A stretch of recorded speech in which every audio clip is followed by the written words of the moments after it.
ಈಗ ನಾನು ಈ ಮಂಡಿ ಮಾಡೋಕ್ಕಿಂತ ಮುಂಚೆ 2 ಡಿಫ್ರೆಂಟ್ ಕಂಪನೀಸ್ದು ಮಾಡ್ತಾ ಇದ್ದೆ, ಬೇರೆ ರೋಬೋಟ್ಸು ಮಾಡ್ತಾ ಇದ್ದೆ. So once I have started doing Triathlon and Mako robot, ನಾನು ಏನ್ ಫೈಂಡ್ ಔಟ್ ಮಾಡ್ತಾ ಇದ್ದೀನಿ ಪೇಷಂಟ್ಸ್ ಅಲ್ಲಿ ಅಂತಂದ್ರೆ, ಪೇಷಂಟ್ಸ್ ತುಂಬಾ ಕಂಫರ್ಟಬಲ್ ಆಗಿದ್ದಾರೆ. ಮಿಡ್ ಫ್ಲೆಕ್ಷನ್ ಇನ್ಸ್ಟೆಬಿಲಿಟಿ ಅಂತ ಹೇಳ್ತಾರೆ, ಬಿದ್ದು ಹೋದಂಗೆ ಆಗೋದು, ಅದು ಕಮ್ಮಿ ಇದೆ ಇದರಲ್ಲಿ. ನೀವು ಹೇಳಿದ್ದು ವೆರಿ ಗುಡ್ ಪಾಯಿಂಟ್ಸ್. ಆ ಲಿಗಮೆಂಟ್ ಟೆನ್ಷನ್ ಪರ್ಫೆಕ್ಟ್ ಆಗಿರುತ್ತೆ at all angles of bending. So this is the big advantage of a single radius curve knee. ಜೊತೆಗೆ ಹೈಲಿ ಕ್ರಾಸ್ ಲಿಂಕ್ಡ್ ಪಾಲಿಥಿಲಿನ್ ಇದರಲ್ಲಿ ಇರೋದ್ರಿಂದ ರೆಡ್ಯೂಸ್ಡ್ ವೇರ್ ಅಂಡ್ ಟೇರ್ ಕೂಡ ಆಗುತ್ತಾ? ಡೆಫಿನೆಟ್ಲಿ. ಈಗ almost every ಕಂಪನಿನೂ use ಮಾಡ್ತಾ ಇದ್ದಾರೆ highly ಕ್ರಾಸ್ಟಿಂಗ್ ಪಾಲಿ ಅಂತ. ಸೊ ಇದು this also has that and definitely it reduces the wear and tear. So ಹೇಗೆ ಎಕ್ಸಾಕ್ಟ್ಲಿ ಕಾಣುತ್ತೆ ಇದು ಅಂತ ನಮಗೆ ಡೆಮಾನ್ಸ್ಟ್ರೇಟ್ ಮಾಡೋದಿದ್ರೆ ಯೂಸಿಂಗ್ ಮಾಡೆಲ್ ತೋರಿಸ್ತೀನಿ ನಿಮ್ಗೆ. ಇದು ಟ್ರಯಥ್ಲನ್ ನೀ ಅಂತ.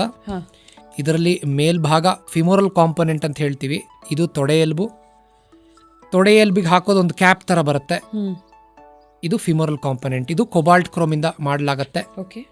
ಕೆಳಭಾಗ ಕಾಲೆಲುಬು, ಟಿಬಿಯಾ ಅಂತ ಹೇಳ್ತೀವಿ. ಇದರಲ್ಲಿ ಯೂಸ್ ಮಾಡೋದು ಟೈಟೇನಿಯಂ. ಇದು 2 ಮಧ್ಯದಲ್ಲಿ polyethylene, ultra high molecular weight, high density polyethylene or plastic. So ಇದು the 3 components of Triathlon knee. ಮಂಡಿ ಚಿಪ್ಪು ರಿಪ್ಲೇಸ್ ಮಾಡ್ತೀವಿ ಪ್ಲಾಸ್ಟಿಕ್ ಅಲ್ಲಿ. ಸೊ ಇದು ಬೆಂಡ್ ಆದರೆ ಈ ಥರ ಕಂಡು ಬರುತ್ತೆ.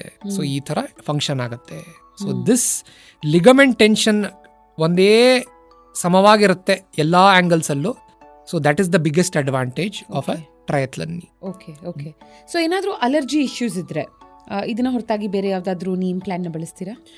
ಪೇಷಂಟ್ಗೆ ಮೆಟಲ್ ಅಲರ್ಜಿ ಇದ್ರೆ we can either use a gold knee or we can use something called as an oxenium knee.